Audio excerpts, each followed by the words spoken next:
SpongeBob, the fuck wrong with you? I'm on that good cushion alcohol. Homestuck 2 Beyond Canon, everyone's despised, dubious sequel that spawned hatred, war, weirdos, and vaguely eugenics-filled fan comics? All that aside, Homestuck 2 is what's kickstarted this channel. I still have a deep love for this webcomic actually, but it has its issues. Why am I talking about Homestuck?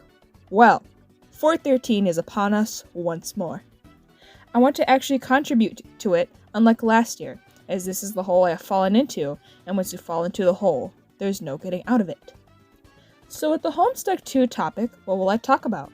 What hasn't been covered in the Homestuck community already? Is it the Omega Kids?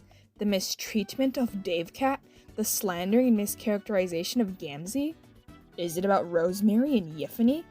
No. No, it's not. It's about a specific character from a specific set of the Homestuck 2 Patreon bonus comics. A character that appeared exactly once in the main comic. A character that caused a kidnapping. A character that caused a bombing, and a war to fully swing into place. A character that caused a manhunt, and even suspected capture. That's right, everybody. We're talking about the influencer's main protagonist, Avril Thorpe. What did I say? Great. Does that mean you want me in that way? I'm on that good cushion. I'm ready to assume a good handful of you have no idea who this character even is. I don't blame you, really. I found out about his existence via AO3 by a fanfiction. Shout out to the fic and the writer, it was really good. I may have read it like 3 times, 4 times. I drew fan art for it. That's off topic. Avril Thorpe and the influencers as a whole are characters that were really hidden from the public, reader-wise. The character in the comic were really fully revealed in a Patreon exclusive comic. I have no idea how expensive the tier was for these comics, but he estimated that it could be like $15. I didn't look up the price yet.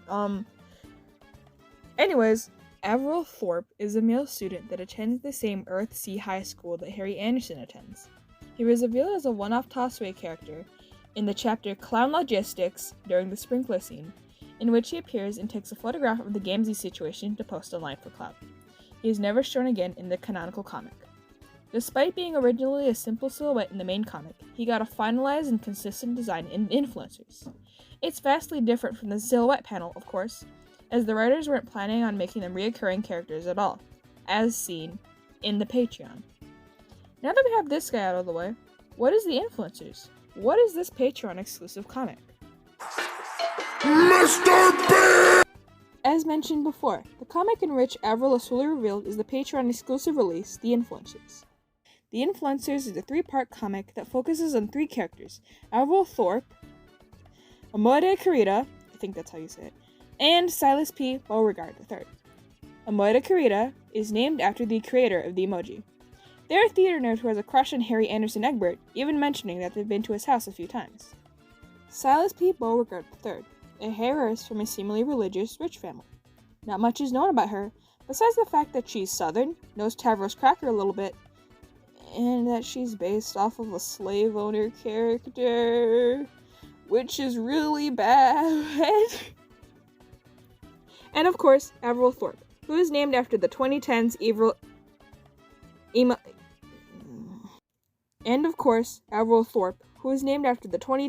singer.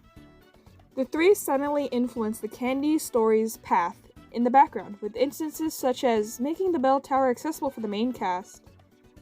And that's kind of it, apparently.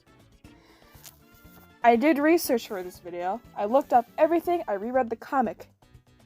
There's little to nothing, because they were introduced, and then it went on hiatus. They were introduced, had 3 chapters, and it went on hiatus. And it ended at a really, really pivotal point. The comic, by the way. Well, both comics, but specifically this one. Anyways, here is a summary on the comic itself. Get the fuck off my property, you skanky ass! The comic starts shortly after the fire alarm goes off, because of Gamzee's body, and all of the school is out on the football field. The three main characters are called into the office due to being at the scene of the crime, as the principal says, but are shortly interrupted as the computer teacher enters the office that they have been called into. While this is going on, Avril's photo has blown up. Jane Crocker has seen it. Everybody has seen it. There are mass dislikes and a lot of followers, he's getting emails, and this all happened in about 10 to 20 minutes. The computer teacher, who is basically anti-Crocker Court, basically tells the kids that if the principal confronts the three, they'll have to lie to the press and reveal their basic anonymity to punish Gamzee? Punish Gamzee? He's dead. What? To punish Tavros, Vrissy, and Vriska. He mentions that if they leave, that would mean that they would be helping the rebellion. I can't go to Taco Bell. I'm on an all-carb diet. God can't. Amore agrees to leave without a second thought, while Avril and Silas cannot decide. The two decide to follow in Amore's footsteps, giving the kids in the main storyline time to get away from the scene of the crime. The three run off and stop, getting into a scrabble before noticing that John Egbert is entering the bell tower, in which Dirk did a thing. They all come to a consensus that if John Egbert is going to the tower, the rest must be following along. Avril takes out a key he casually uses for urban exploration photography and unlocks the door for easy access. This is vaguely hinting at the fact that Avril Thorpe probably trespassed before. The main comic kids and Vriska come along and enter the tower, but the trio stays back and listens to the conversation instead of leaving. The conversation about Yefany, Longstocking Leyland Harley. After that debacle, they all end up eating dinner at a troll-owned cafe, or a cafe that is located in a primarily troll-populated area. Avril brings up out of nowhere that he doesn't know how a main character can keep up the relevance in a story. But let's push it to the side and look at the sack of pancakes that Amore has that's almost as tall as they are. Anyway, besides that, we get to know a little backstory about both Amore and Silas. Amore, as mentioned before, is a mutual friend of Harry Anderson Egbert, while Silas casually has had interaction with Tavros Crocker at fancy parties. Avril doesn't really get any backstory or anything, besides the blurb at the beginning of The Influencers Part 3 that mentioned his cops-loving aunt. Or at least I think it's cops. It seems like it. As Avril tries to bring up Yefany, the area they reside in becomes the target of an air raid. Ruthie, who is presumed to be the final influencer, appears to let them know that they should probably book it out of there or risk dying to Crocker Court. And that is where the comic left off before the 2+ year hiatus that's still going on to this day. The internet should never be used as a tool to bully others, so if you feel as though you're being bullied, log off, you know! What is my opinion on this comic? I really like the comic. It gives an insight to the characters in the background and how smaller things can lead to bigger changes. I love the designs of the characters. Silas. Squirting contest! Let's see who can squirt the fart. While Avril's photograph has led to multiple things, one of the major things it led to was Yefany's exposure and existence.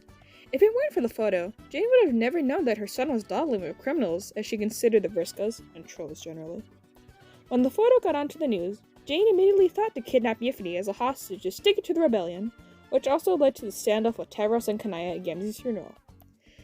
The standoff eventually led to the air raid and the capture of both Vriskas, as seen here and in the text in this chapter. God, Avril, was the clout worth possible mass genocide? Was it now?